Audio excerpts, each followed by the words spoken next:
Magandang araw sa inyo guys. Welcome na naman sa aking another vlog about dito sa pagpapalit ng belt ng Nissan Navara 2019 model. So ito guys, papakita ko sa inyo yung part number. Yan, lapit na dito. Ito yung part number na mahaba. Ito naman yung part number ng maiksi. So ito guys ay may dalawang klase ng belt dito sa power steering. Yung mga 20 model pataas, hindi ganito yung part number, iba siya. So yung mga 2019 pababa, ito ganito yung mga model na yun. Ayan, sa pagpapalit, ganito yung procedure. Ayan. Saka ina-advise ko rin na mas maganda gumamit kayo ng original na belt na tulad nito.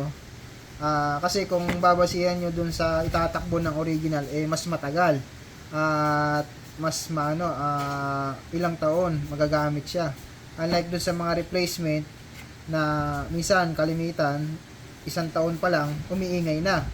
So, subject na for replacement, ganun. O kaya, kailangan nang i-adjust. Pero sa original, yan, ang buhay niyan, usually, mga 5 years. Or minsan, hindi pa. Lalo kung hindi naman nagagamit yung unit, mas tumatagal pa siya. Kasi matibay yung original. So, ito yung procedure. Pause muna. So, ang gagamitin yung tools ay 14mm na 3/8 drive socket. Tapos kung meron kayong ganitong kahabang 3/8 drive na ratchet, mas maganda. Yan. O kaya kung wala kayong ganito, kasi medyo ibang klase ito gamit kayo ng 14mm na box wrench. Yan. Tapos, ito namang 12mm na gear wrench o kahit na combination wrench ang gamitin nyo para naman to sa adjuster ng steering belt. Ang una nating luluwagan dyan sa steering belt muna. So, ito yon. Ito yung steering belt. Ito naman yung drive belt ng alternator, water pump, main pulley, compressor, itong malaki na to.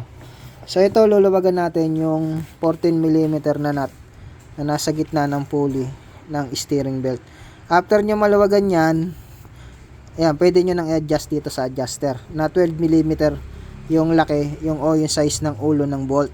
So dito, pag magpapalit kayo ng belt, tatanggalin nyo lang yung mahabang hose dito na nakalagay dito. Yun lang tatanggalin nyo, ma-access nyo na yung belt. Ito kasi baklas namin na kaya maluwag na. So, kapag nakakabit lahat yan, ang tatanggalin nyo lang yung hose na mahaba na nasa gitna. So, yan.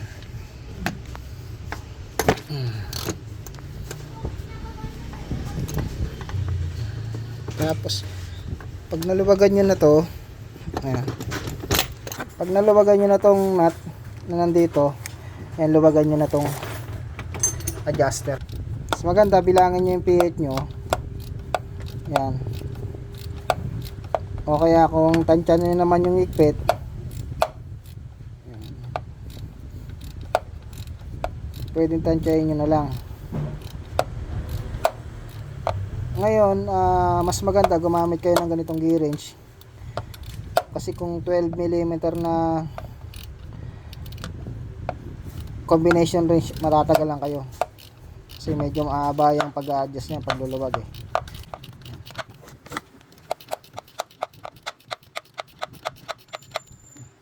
Pag alam nyong maluwag na at pwede na siyang tanggalin, hilahin nyo lang pataas. Yan. Tapos pwede nyo nang matanggal yung mismong steering belt. So ayan. Yan yung steering belt. Una dyan yung steering belt bago yung pinaka mismong drive belt. Yan. Sa pagbabalik, mauuna rin yung drive belt. Tapos yung steering belt. So yan. So may dalawang klase. Yung dalawang klase guys ay na modelo ng mga Navara. Walang ganitong adjuster. So nakapix yung belt niya. Kapag lumuwag, yan. Hindi mo siya pwedeng i-adjust.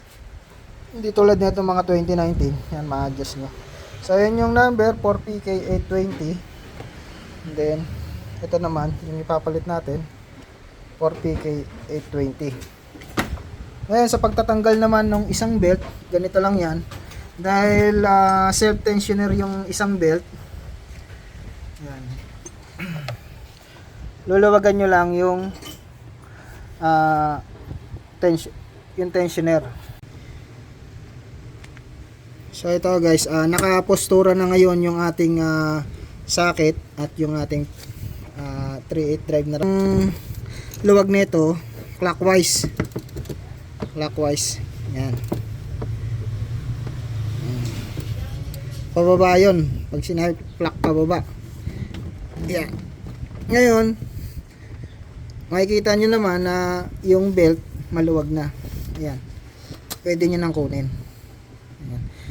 Make sure lang natandaan nyo yung ikot ng belt sa mga pulley. Kasi pag nakalimutan nyo, mahirap nang ibalik. Yan. Medyo matatagal lang kayo dyan. Yan. Tandaan nyo na lang yung ikot ng pulley, ng belt dun sa mga pulley. Then, release nyo na yung inyong ratchet saka yung socket. Yan. Matatanggal nyo na yung belt.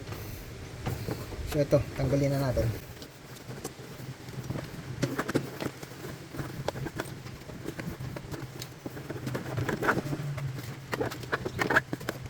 So ito na yung belt ng ating Nissan Navara na ginagawa. So ikakabit na natin siya. Yan. Kailangan tandaan nyo lang yung posisyon kung paano siya ibalik. Ang gagawin nyo dito, yan, isusuksok nyo muna dito sa may LC sa loob. Kailangan nandun siya sa loob ng LC.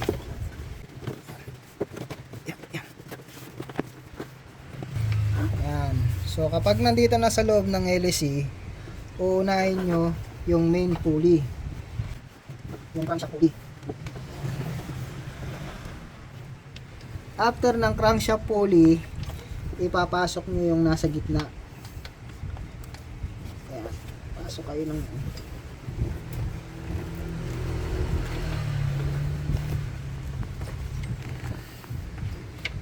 pasok nyo doon sa tensioner.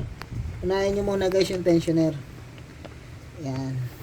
Pagkapasok ng pulley, crankshaft pulley, sunod yung sa tensioner, and then sunod sa water pump. Ito ang uli nyo ikakabit dito.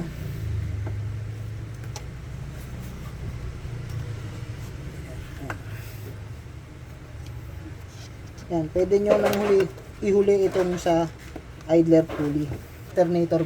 So yan, kapag naipatong nyo na lahat ng mga belt at ito na lang ang naiiwan dito sa idler pulley, yan, pwede nyo na ngayon luwagan yung inyong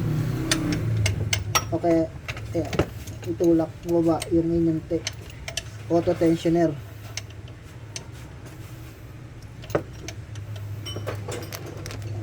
Lagay lang natin yung ating yan, tools. Yan. Tapos tulad kanina, itutulak nyo lang pababa yung tools.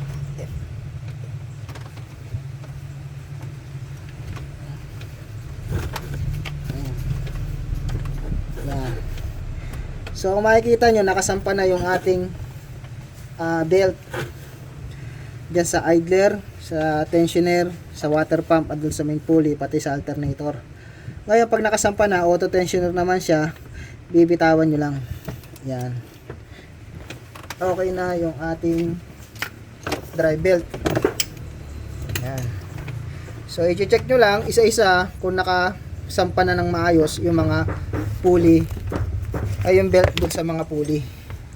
So ayan, dito okay na, nakasampa na ng ayos lahat. Then after nyan, susunod na natin yung sa steering belt. Ito guys, wala namang orientation sa pagkakabit.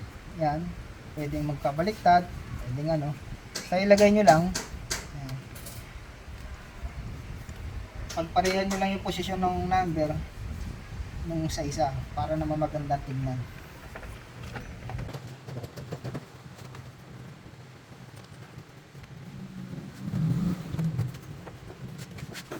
Okay. So ayan, naka-position na yung ating belt. nakasampa na siya dun sa power steering pulley, saka sa main pulley, and then ito sa tensioner. So double check nyo lang kung okay na. Then pag okay na, ayan, proceed na tayo dun sa pag-a-adjust. So ito i-adjust ulit natin. Ayan.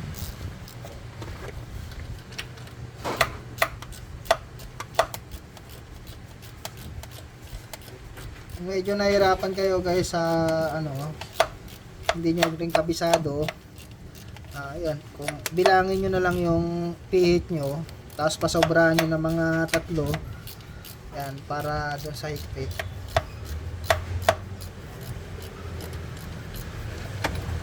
Pag-iigpitan nyo na siya. Ngayon, bago siya umigpit, sisikipan nyo muna yung inyong yan, tensioner pulley ng steering. Yan. Yan. Pag masikip na, pihit kayo ng luwag konti. Yan. Para pantay yung pulley pag in-adjust nyo yung belt.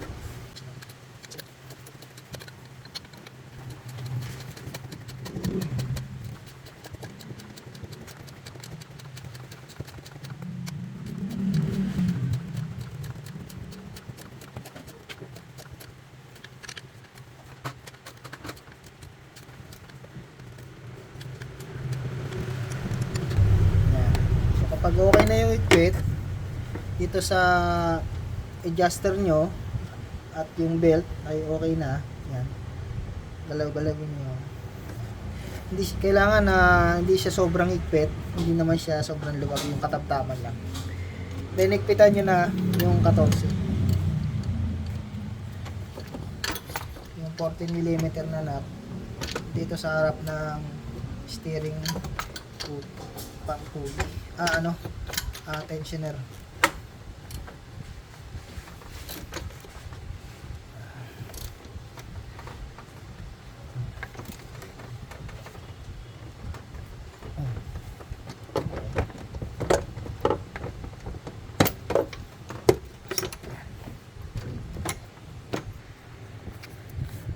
So ayan na, okay na yung ating steering belt at yung drive belt. Yan, nakabit na natin. So ganyan lang yung procedure ng pagpapalit ng belt ng Nissan Navara, Nissan Terra at NV350 na rin, ganyan din. So ayan. Okay.